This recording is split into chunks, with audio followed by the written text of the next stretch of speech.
जी और विनोद जोशी जी आ गए हैं जो। ठीक है, अब मैं देख लूंगा इसके अंदर कमेंट वगैरह। ओके ओके, टाइम हो गया है तो ओके, थैंक यू हरियम।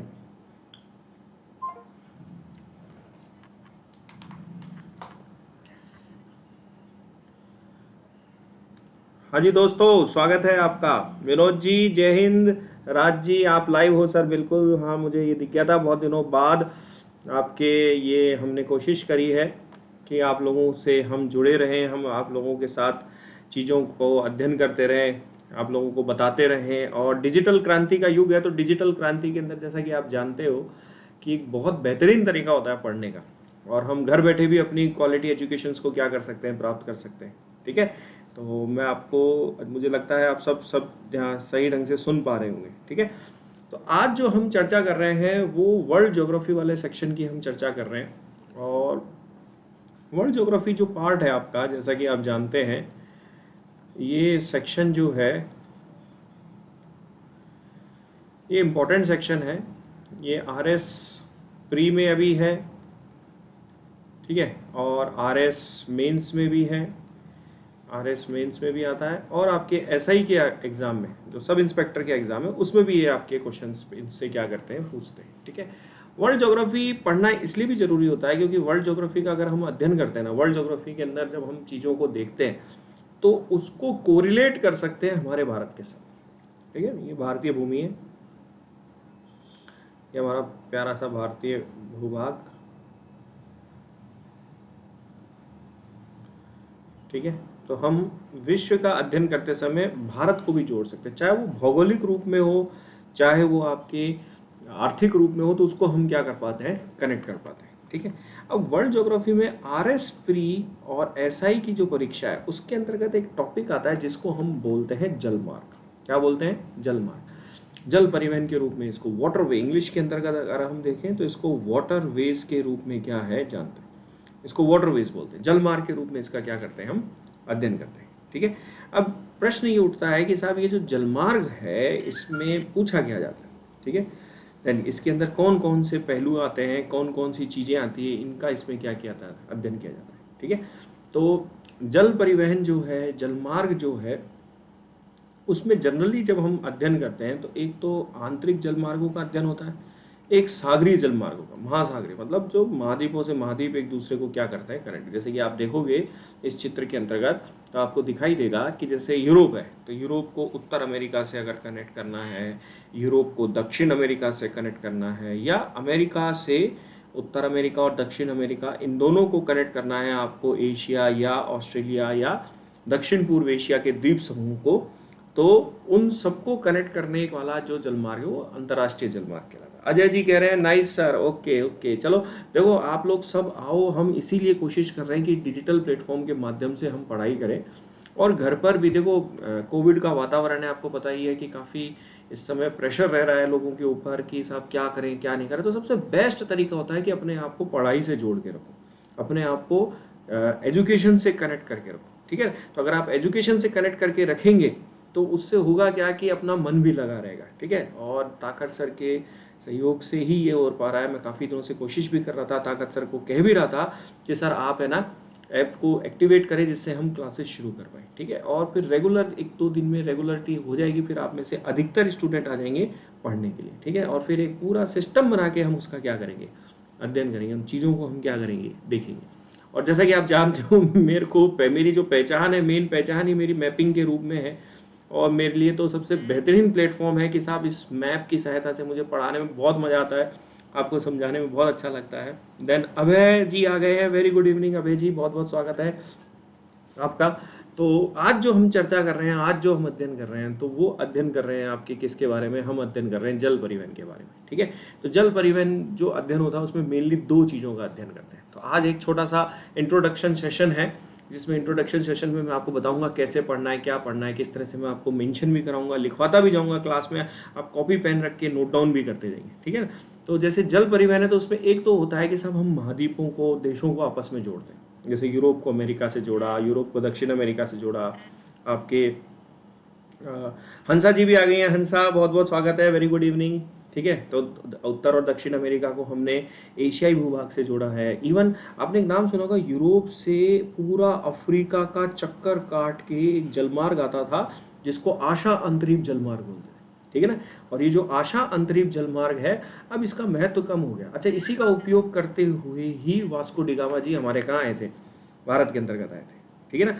अब इसका महत्व इसलिए कम हो गया क्योंकि यहाँ अब आपके स्वेज नहर जलमार्ग होने, और आजकल चर्चा में भी था क्योंकि यहाँ एक जलमार्ग पनामा का फंस गया था, ठीक है। अच्छा, पनामा से याद आया कि पनामा भी अपने आप में एक जलमार्ग है, ठीक है। तो ये सब जो अंतर्राष्ट्रीय जलमार्ग है ये बहुत इंपॉर्टेंट है विश्व व्यापार के संदर्भ। अच्छा, इनके अतिरिक्त जो आंतरिक जलमार्ग है, जैसे आप देखोगे उत्तर अमेरिका के अंतर्गत ये झील क्षेत्रों को सेंट लॉरेंस नदी से अटलांटिक महासागर से जोड़ा हुआ है। ऐसे यूरोप में राइन नदी जलमार्ग है। इवन भारत के अंतर्गत भी इलाहाबाद से हल्दिया से लेकर सादिया से धुबरी जो नदी और नहरों हैं उन पर हमने जलमार्ग बना रखे हैं, ठीक है। प्रतिभा जी, आपका भी बहुत बहुत स्वागत है अनअकैडमी प्लेटफॉर्म पे। देन एक सेकेंड,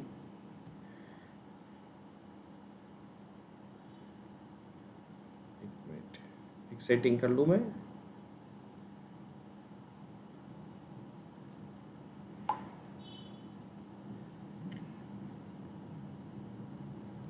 ठीक है, इट्स ओके, हो गया।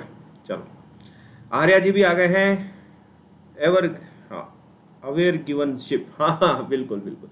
तो आज जो हम सत्र लाए हैं जिसमें हमने कोशिश की, आज फर्स्ट क्लास है ऐप के ऊपर लाइव, और इस ऐप लाइव के ऊपर हमने कोशिश करी है कि आज आपको धीरे धीरे 2, 5, 10 जितने भी जने जुड़ सके, ज़्यादा से ज़्यादा हमारे पास 500 से ज़्यादा रजिस्ट्रेशन हो चुका है। तो 500 से ज़्यादा विद्यार्थी अगर आए पढ़ें तो हम इसको आसानी से रेगुलरिटी से इसको क्या कर सकते हैं, चैनलाइज कर सकते हैं, इसको बना सकते हैं। तो उसका हम क्या करेंगे, अध्ययन करेंगे, ठीक है। तो अभी हम अगर देखें, आज मैंने सोचा है कि आपको 2 मेन जलमार्गों का अध्ययन कराता हूँ विश्व भूगोल के अंदर का। तो मेन 2 जलमार्ग कौन कौन से, एक तो सब ये पनामा नहर जलमार्ग ले लेते हैं, और एक ले लेते हैं सब हमारा स्वेज नहर जलमार्ग। इन 2 जलमार्गों का अध्ययन करते हैं, ठीक है। अब एक चीज सुनना, बहुत मजेदार चीज है कि जो जलमार्ग है, इस जलमार्ग के अंदर सबसे इंपॉर्टेंट चीज ये होती है कि ये जो बड़े बड़े शिप आप देखते हो जो सागर में एक देश से, एक महाद्वीप से दूसरी तरफ जाते हैं, तो ये जो शिप होते हैं इनको हम कार्गो लाइनर के नाम से जानते हैं। ये कार्गो लाइनर कहलाते हैं। क्या कहलाते हैं, कार्गो लाइनर। और ये क्या होता है, एक निर्धारित, कार्गो लाइनर का मतलब क्या हुआ, कार्गो लाइनर का मतलब होता है एक निर्धारित पथ पर सॉरी, एक निर्धारित पथ पर, मतलब ट्रेजेक्ट्री होती है, और एक निर्धारित समय में अपना मार्ग ये क्या करते हैं, तय करते हैं। और इन्हीं कार्गो लाइनर की वजह से ही महासागरीय जो जलमार्ग है वो इम्पोर्टेंट महत्व रखता है, क्योंकि ये क्या होता है, एक ऐसा मीड या ऐसा मोड ऑफ ट्रांसपोर्ट है जो एसेसिबल है विश्व के सभी जगह पे, है ना। विश्व के सभी जगहों से हम क्या कर सकते हैं, जोड़ सकते हैं। नमस्कार जी, सत्य प्रकाश जी, बहुत बहुत स्वागत है।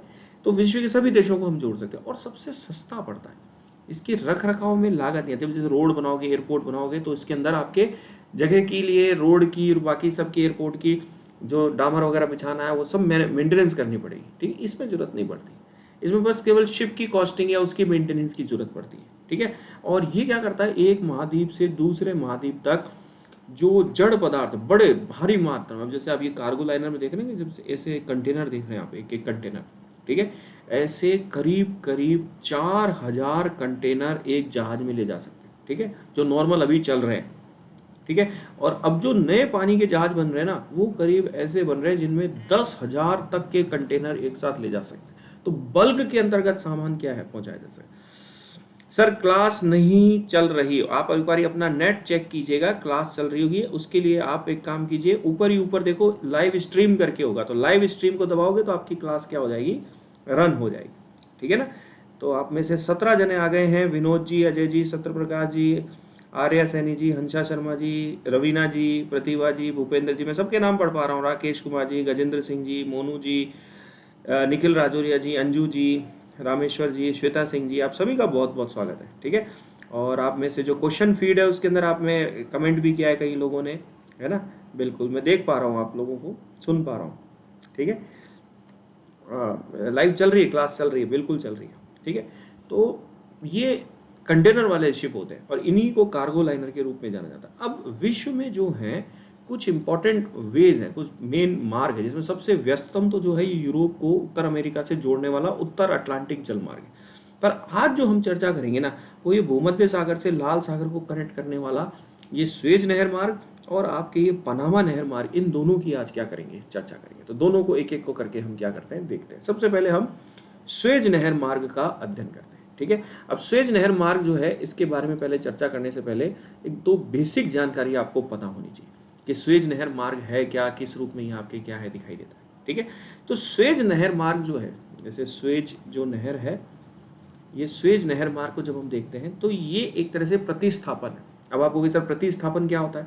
प्रतिस्थापन का मतलब होता है कि ये आपके जो केप ऑफ गुड होप आशा अंतरिक्ष जल मार्ग है, जो यूरोप को पूरे अफ्रीका के चक्कर काट के एशिया से जोड़ता था, इस जल मार्ग के अल्टरनेट के रूप में क्या किया गया है, डेवलप किया गया है, ठीक है। ये बात समझ में आ गई आपको? ये अल्टरनेट के रूप में इसका क्या हुआ है, डेवलपमेंट हुआ है, ठीक है। अच्छा, मतलब ये जो हिस्सा है, ये मैं हटा के बताता हूँ कि ये जो स्वेज नहर जल मार्ग है, ये स्वेज नहर जल मार्ग आपके विकसित जो हुआ है वो आशा अंतरिक्ष जल मार्ग के प्रतिस्थापन में विकसित हुआ। अब इसको विकसित करा क्यों गया, तो ध्यान से सुनना। इसको विकसित इसलिए किया गया कि ये सब बात है करीब करीब 1859 की, ठीक है। मतलब भारत में, ध्यान सुनना, भारत में 1857 की क्रांति हुई थी, ये आपने पढ़ाई है। और 1857 की क्रांति के बाद 1858 के अंदर, 1858 में, ध्यान सुनना, आप में से जो सिंसियर विद्यार्थी है, जो खासकर आरएस की सीरियसली तैयारी करना चाहते हैं, उनको लेकर मैं ये सब चीजें बता रहा हूँ, ठीक है ना। तो जो 1857 हमारा रिवोल्यूशन था, 1857 की क्रांति थी, उस क्रांति के बाद 1858 में ब्रिटिश क्राउन ने, ब्रिटेन ने कंपनी से सारी सत्ता ले ली थी अपने हाथ में। कंपनी से सारी सत्ता अपने हाथ में ले ली और पूरा का पूरा शासन ब्रिटिश क्राउन के अंदर आ गया, ठीक है। वायसराय हो गया था गवर्नर जनरल की जगह, आपने पढ़ा ही है। अब ये था कि इन दोनों क्षेत्रों को आपस में जल्दी से जल्दी जोड़ा जाए। अभी पूरा चक्कर काटने में बड़ा दिक्कत है, तो ब्रिटेन ने दिमाग लगाया, 1859 में दिमाग लगाया कि यहाँ एक नहर व्यवस्था से इस लाल सागर को, कौन सा सागर है, लाल सागर, इस लाल सागर को, ये जो मेडिटेरियन है, भूमध्य सागर है, इससे क्या किया गया, जोड़ा जाए, ठीक है। अब लाल सागर को भूमध्य सागर से इसलिए जोड़ना था क्योंकि यूरोप को आप फट देने से आप एशिया से क्या कर सकते थे, कम समय में कनेक्ट कर सकते थे।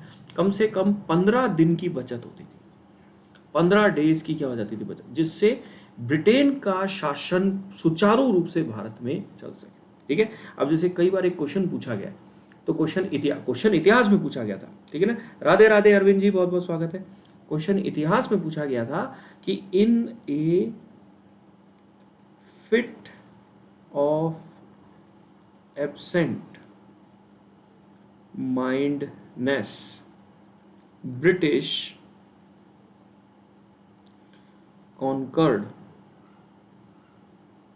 इंडिया, मतलब बेखबरी के दौर में ब्रिटेन ने भारत को जीत लिया।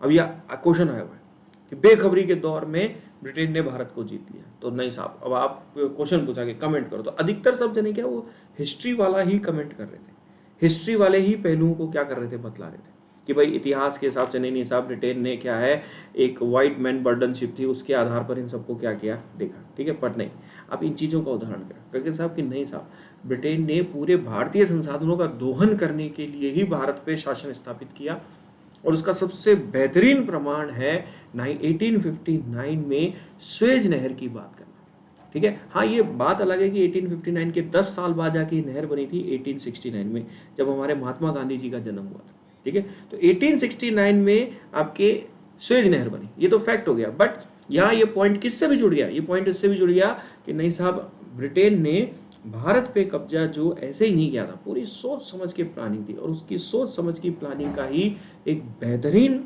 आपका जो उदाहरण है वो है स्वेज नहर। क्यों स्वेज नहर क्यों बनाई गई, लाल सागर को भूमध्य सागर से क्यों जोड़ा गया, इसलिए जोड़ा गया कि जिससे कि आप क्या कर सको, ये जो अफ्रीका का पूरा चक्कर काट के जाते हो ना, वो ना काट के जा सके, फटाफट संसाधन, क्योंकि अब जब ब्रिटिश शासन हो गया तो पूरी तरह से इसके ऊपर क्या करना था, उनको नियंत्रण करना था। आ रही बात समझ में? अच्छा, आप लोग कमेंट में बोल भी सकते हो, लिख सकते हो इसके अंतर्गत, यस सर हमें समझ में आ रहा है। आप है ना एकदम मूव करके मत बैठे रहना, एक्टिव रहना। जितने ज़्यादा एक्टिव रहोगे ना, कोई क्वेश्चन हो तो आप बिल्कुल पूछ सकते हो, क्योंकि देखो मेरी खासियत क्या है कि मैं चीज़ों को लिंक करके बताता हूँ। और अधिकतर जो विद्यार्थी जो ऐसा पढ़ना चाहते हैं लिंकिंग करके, अच्छा सर ये वाली बात है, हिस्ट्री को ज्योग्राफी से लिंक करके, ये तो वो आपके लिए काफ़ी फायदेमंद रहता है। ठीक है ना? तो आप पूछ सकते हो बेझिझक, अपना कमेंट क्या है आप कर सकते हो, बता सकते हो कि हाँ सर हमको ये चीज़ है, हमको ये जानकारी चाहिए। ठीक है, ठीक। अब ये चीज़ तो पहली चीज़ हो गई। ठीक, अब एक मिनट, आई बात समझ में? हाँ, आप बिल्कुल उसको क्या कर सकते हो, पूछ सकते हो।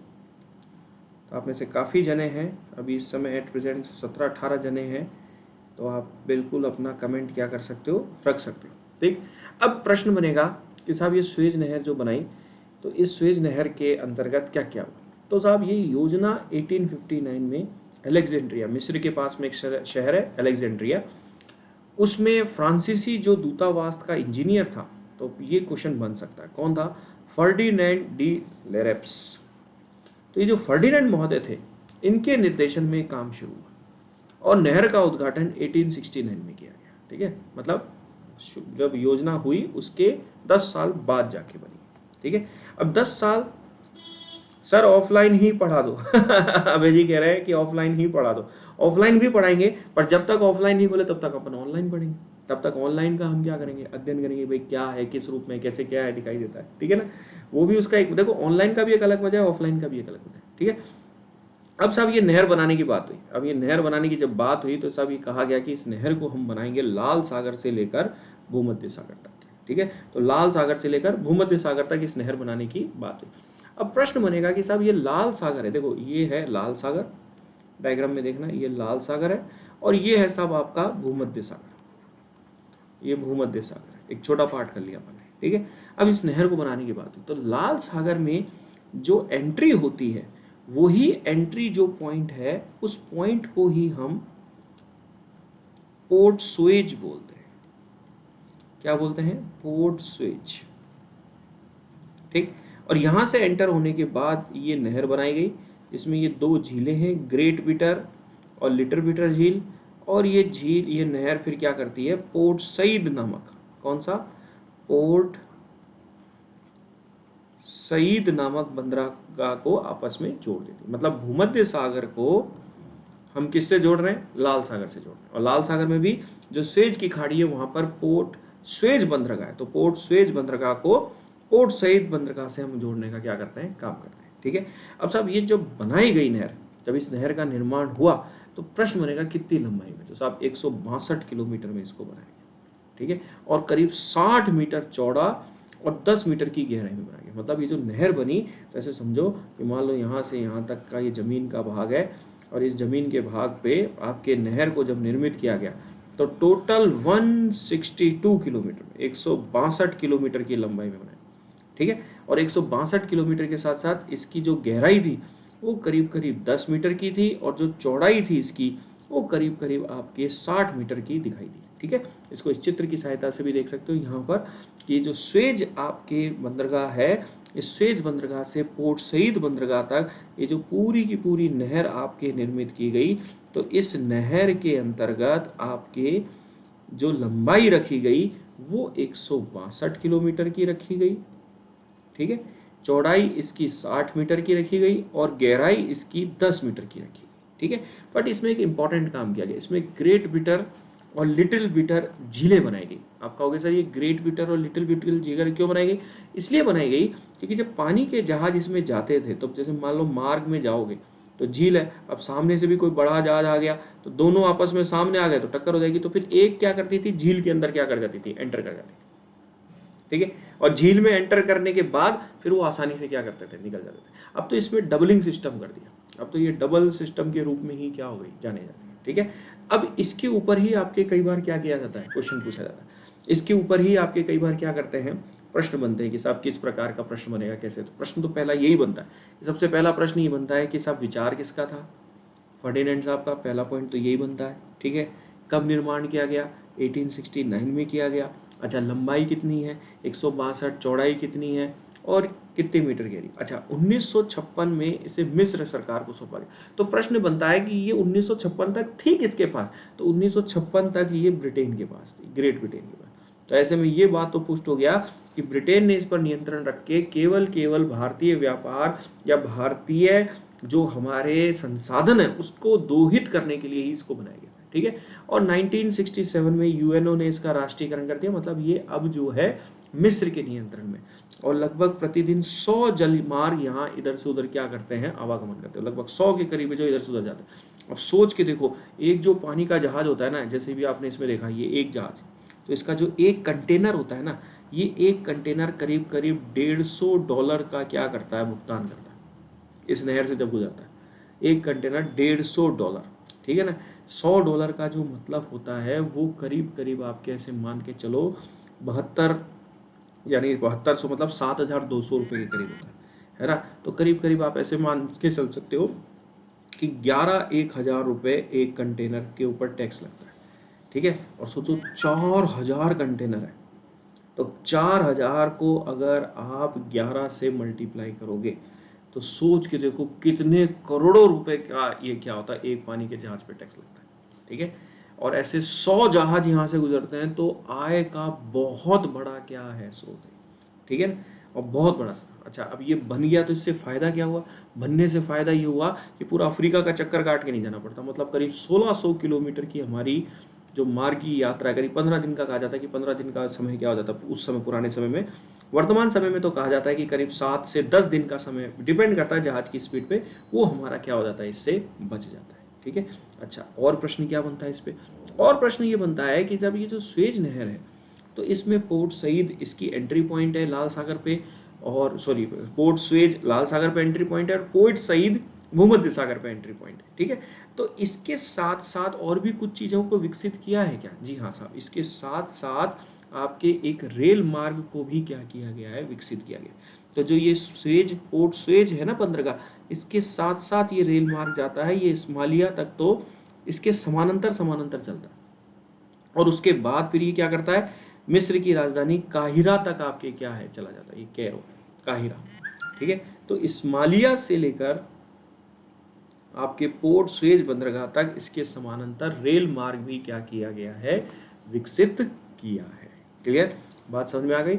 अच्छा, एक बार क्वेश्चन आया था इस पे कि साहब ये जो पोर्ट स्वेज मार्ग या जो पोर्ट, ये जो आपके स्वेज नहर जल मार्ग है, तो इस जलमार्ग का महत्व क्या है। सबसे बड़ा जो महत्व है, वो सबसे बड़ा महत्व ये है कि ये यूरोप को, ये मतलब एक तरह से पश्चिमी जो वेस्टर्न कल्चर है उसको दक्षिण पूर्व एशिया या दक्षिण एशिया से जोड़ता है। तो ये जो कच्चे माल के लिए बाजार को जोड़ने का ये क्या करता है काम, और अब तो ये खुद एशियाई बड़ा बाजार बन रहा है, तो उसके रूप में हम आपके यूरोप के जुड़ने में बहुत इंपॉर्टेंट है। और इसका रोल इसलिए भी इंपॉर्टेंट है, खासकर चीन चाह रहा है। अब जैसे चीन ने क्या, पाकिस्तान के ग्वादर बंदरगाह पे आपका सी पैक बना रखा है। तो सी पैक क्यों बनाया, चाइना पाकिस्तान इकोनॉमिक कॉरिडोर क्यों बनाया, कॉरिडोर इसलिए बनाया जिससे वो जल्दी तेजी से इस मार्ग से होते हुए यूरोप को पहुंच जाए, यूरोप के और अफ्रीका के बाजार को क्या कर सके, नियंत्रण कर सके। तो इसके लिए उसको क्या किया गया है, निर्मित किया गया है, ठीक है।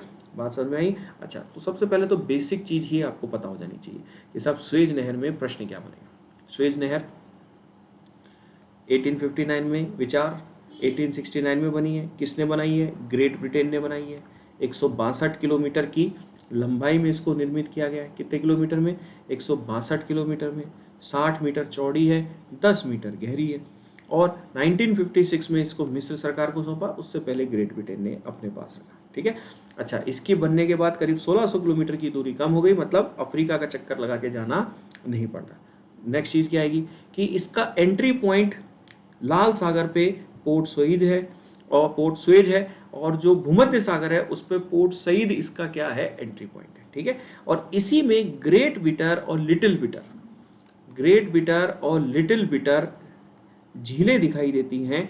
इस पर भी प्रश्न बना है कि ग्रेट बिटर और लिटिल बिटर झीलें किसमें, ये स्वेज नहर जलमार्ग में, जिससे कि पानी के जहाज आमने सामने आ जाए तो वो अपने आप को थोड़ा सा क्या कर ले, स्पेस दे ले, जगह में क्या कर ले, विकसित कर ले, ठीक है।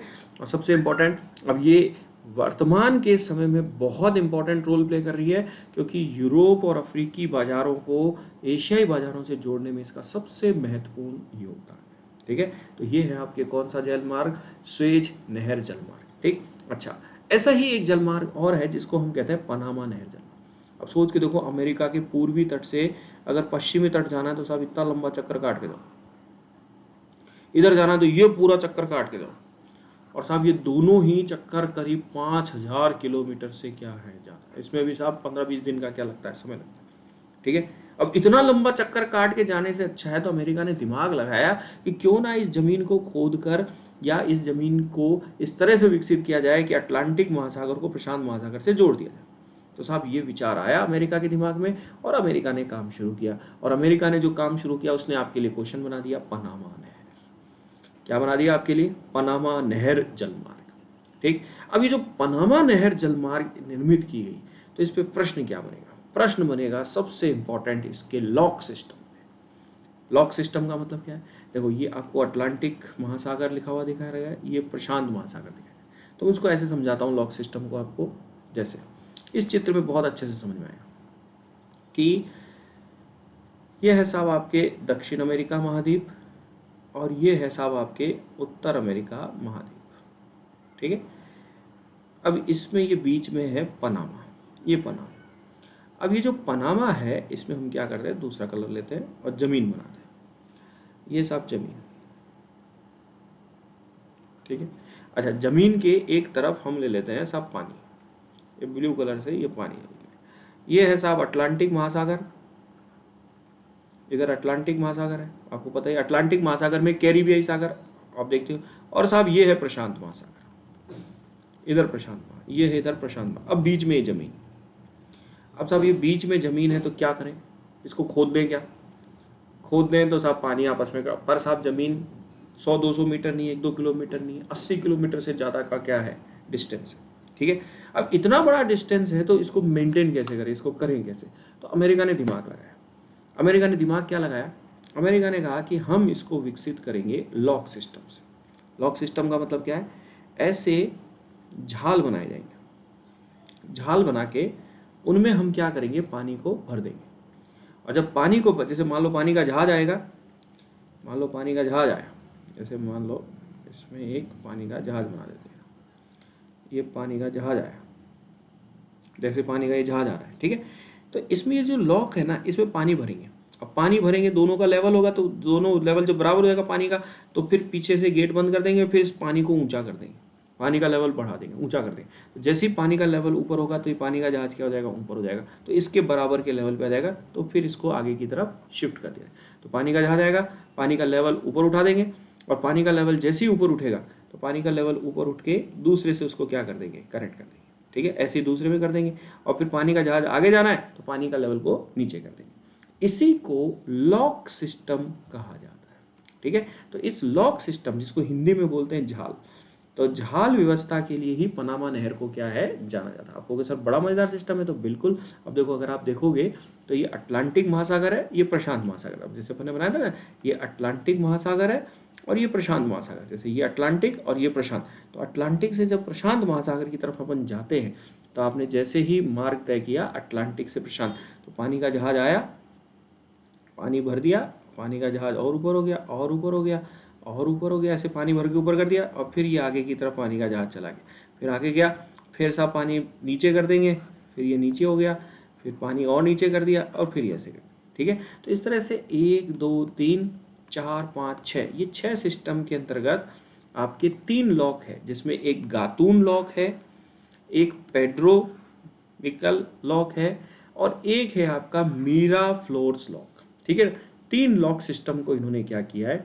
बना रखा है। गातून लॉक जो है वो अटलांटिक महासागर पे, और मीरा फ्लोर्स जो है वो प्रशांत महासागर पे दिखाई देता है। ये चित्र में भी आप देख सकते हैं। जैसे कोलोन बंदरगाह जो अटलांटिक महासागर का है, तो अटलांटिक महासागर का जो कोलोन बंदरगाह था, अभी अपन थोड़ी देर पहले अपन देख रहे थे ना इस वाले डायग्राम में, तो जैसे ये अटलांटिक महासागर, यहाँ मैं मेंशन कर देता हूँ अटलांटिक, ये दूसरे कलर से लिख देता हूँ, ये है साहब अटलांटिक।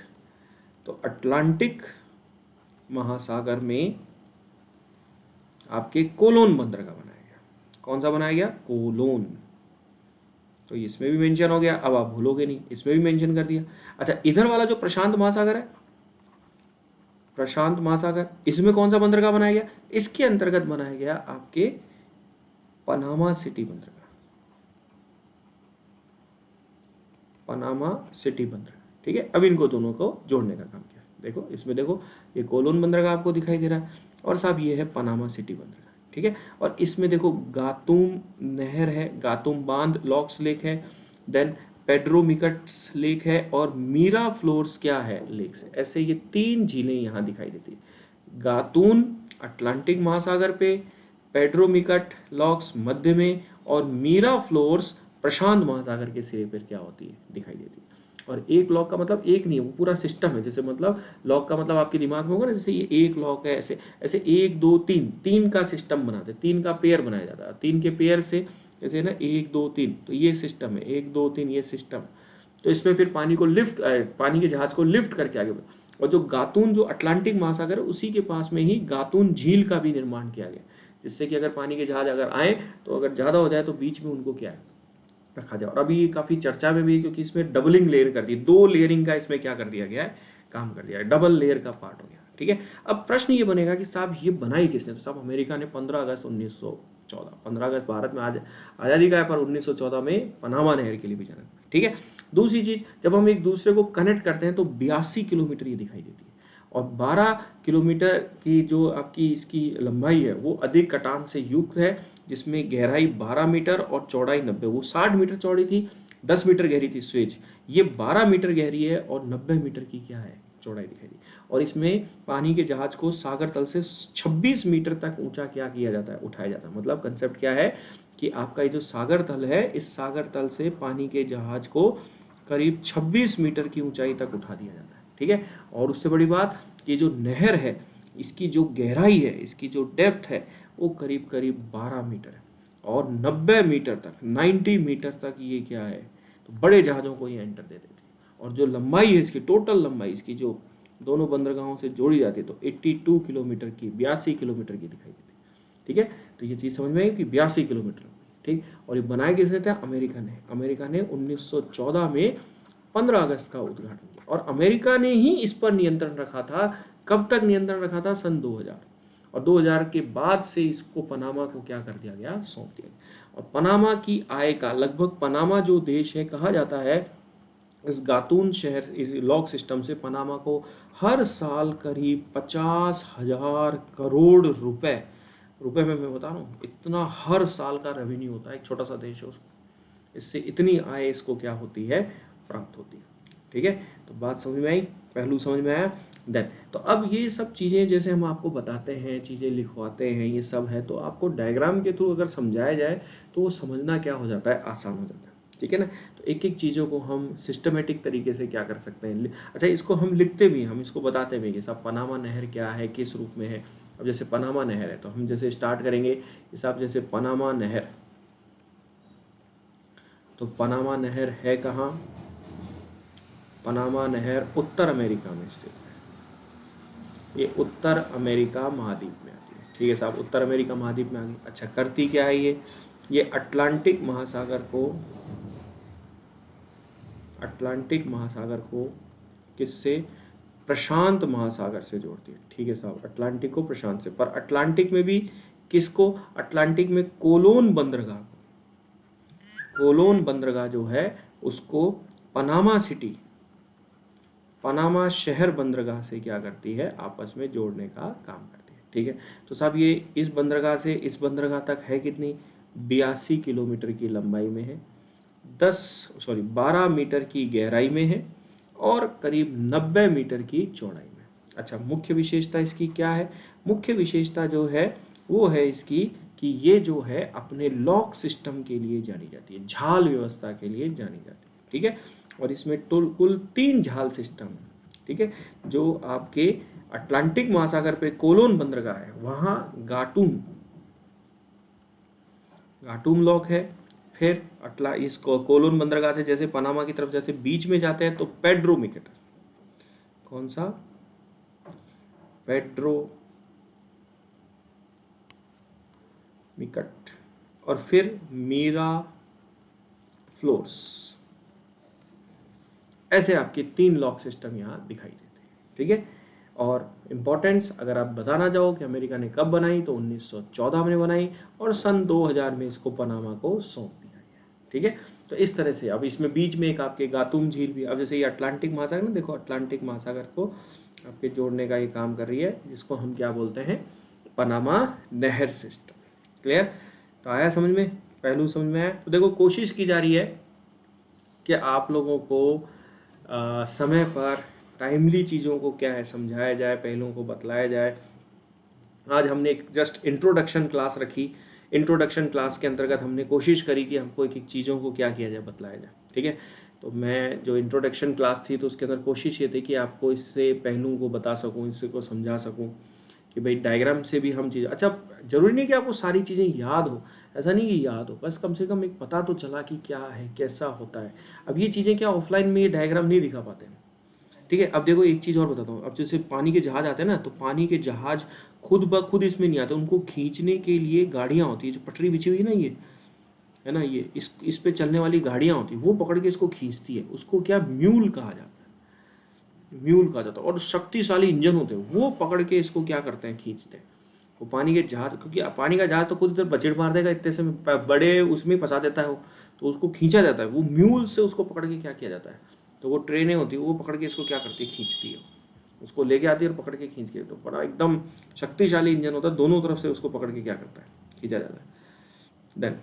तो आप में से आया, आप लोगों की कमेंट नहीं आ रहे, रामेश्वर जी, मनोज जांगिड़ जी, आप लोगों के कमेंट नहीं आ रहे। ऑफलाइन आपको पढ़ना है, ऑफलाइन भी पढ़ाएंगे हम सब लोग, आपके कमेंट नहीं आ रहे हैं। आप लोग जितने ज़्यादा से ज़्यादा जुड़ोगे, जितने ज़्यादा से ज़्यादा करोगे, फिर हम उसको क्या करेंगे, रेगुलर चैनलाइज हम कर देंगे। ठीक है ना, हम रेगुलर क्लासेस को फिर क्या कर देंगे, वो बनाएंगे, क्या है पार्ट, किस तरह से है, उस सबको अपन क्या करेंगे, देखेंगे। ठीक है, लास्ट कमेंट अभय जी ने किया था, उसके बाद किसी का भी कोई भी कमेंट नहीं है। अच्छा, कोई प्रश्न हो इससे संबंधित तो आप बिल्कुल पूछ सकते हो।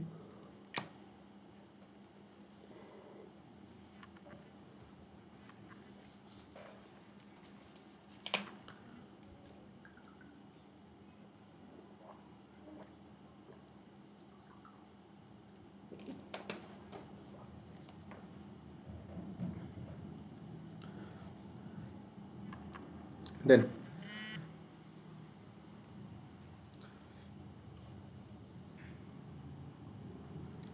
आई कहानी समझ में? अच्छा, अब एक चीज़ और इम्पॉर्टेंट है इसके अंतर्गत कि जब हम जल परिवहन का अध्ययन करते हैं ना, तो जल परिवहन के अंतर्गत ना केवल अंतर्राष्ट्रीय, आज तो केवल हमने क्या केवल दो ही पहलू देखे, एक तो स्वेज नहर का देखा, एक पनामा नहर का देखा। ऐसे सब उत्तरी अटलांटिक जलमार्ग है, दक्षिण अटलांटिक है, पार प्रशांत है, आशांत द्वीप है, ये सब, ये जो आपके मलक्का जलमार्ग है, इसकी तो है। फिर एक आंतरिक और आते हैं, और आंतरिक पे अभी तक कोई क्वेश्चन पूछा नहीं है, जिसमें सेंट लॉरेंस नदी जलमार्ग, मिसिसिपी मिसौरी जलमार्ग है, आपके पनामा नहर जलमार्ग है, देन आपके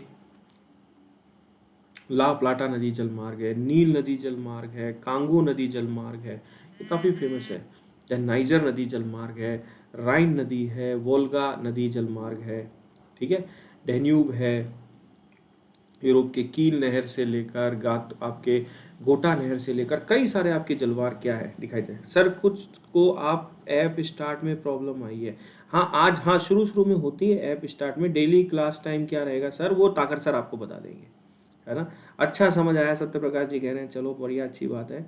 जैसे आप लोग पढ़ोगे ना, आप जैसे चीज़ों को करोगे, तो देखो एक तो एक चीज़ ध्यान रखना आप लोग कि सबसे एक तो होता है कि सब कुछ को हम बंद कर दें। ठीक है, और जैसा कि आप मेरे को जानते हो, आप मेरे को जानते हो, जगेश सर जो हैं बहुत एक्टिव है, तो एक्टिव रहता हूँ मैं, तो कभी लॉकडाउन हुआ ही नहीं भाई।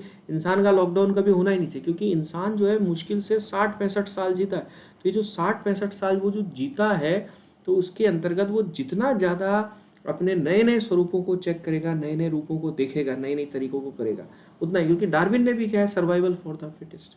ठीक है, वायरस है कोई दिक्कत नहीं, पर हम बैठ के हम खुद भी क्या कर सकते हैं, तैयारी कर सकते हैं, और बहुत बेहतर तरीके। देखो आप खुद देखो कि जैसे मैंने आपको कार्गो लाइनर का कंसेप्ट बताया, कार्गो लाइनर के साथ साथ फिर जब मैंने स्वेज नहर के बारे में बताया, तो आपको पता चला अच्छा लाल सागर को ये क्या करती है, भूमध्य सागर से जोड़ती है। लाल सागर को किससे जोड़ती है, आपके भूमध्य सागर से।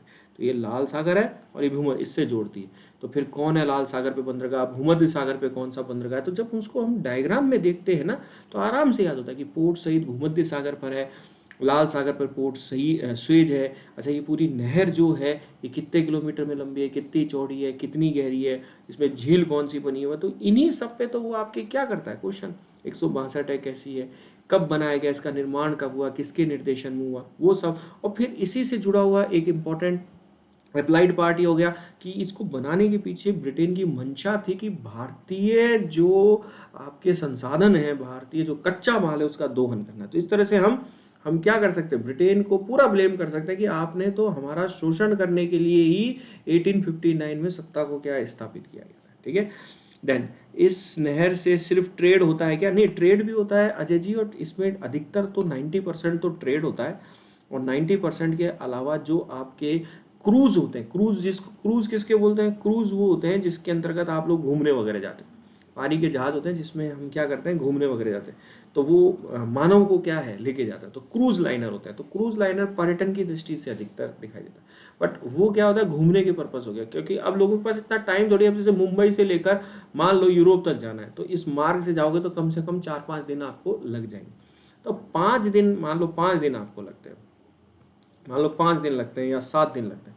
अब 7 दिन तो आदमी के पास है ही नहीं घूमने के लिए, तो वो तो क्या करेगा, दिल्ली से सीधी फ्लाइट पकड़ेगा और फर देने से क्या करेगा, फ्रांस पहुंच जाएगा 6 घंटे के अंदर, और 7 दिन यहाँ घूमेगा ना पानी के जहाज में। तो अधिकतर क्या है कि जो बिल्कुल फ्री टाइम है, जिनको लगता है कि चलो पानी के जहाज का भी आनंद लिया जाए, लहरों का भी आनंद लिया जाए, वो इसके ऊपर क्या करते हैं, घूमने का काम करते हैं, वो इस पे क्या करते हैं, देखते हैं। ठीक है, आई चीज समझ में। तो उम्मीद है आज का सत्र आप सभी को बहुत अच्छा लगेगा, और हम ताकर सर से बात करके रेगुलर बनाते हैं और एक पूरा शेड्यूल आपको दे देते हैं विद क्लास के टॉपिक के साथ कि कौन सा टॉपिक किस में रखा जाएगा।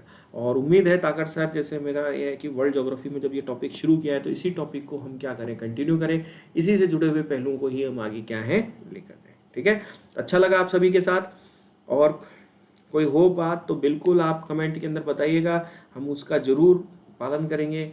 कुछ सुझाव हो तो जरूर दीजिएगा, कुछ कोई पहलू में सुधार चाहते हो तो वो बताइएगा।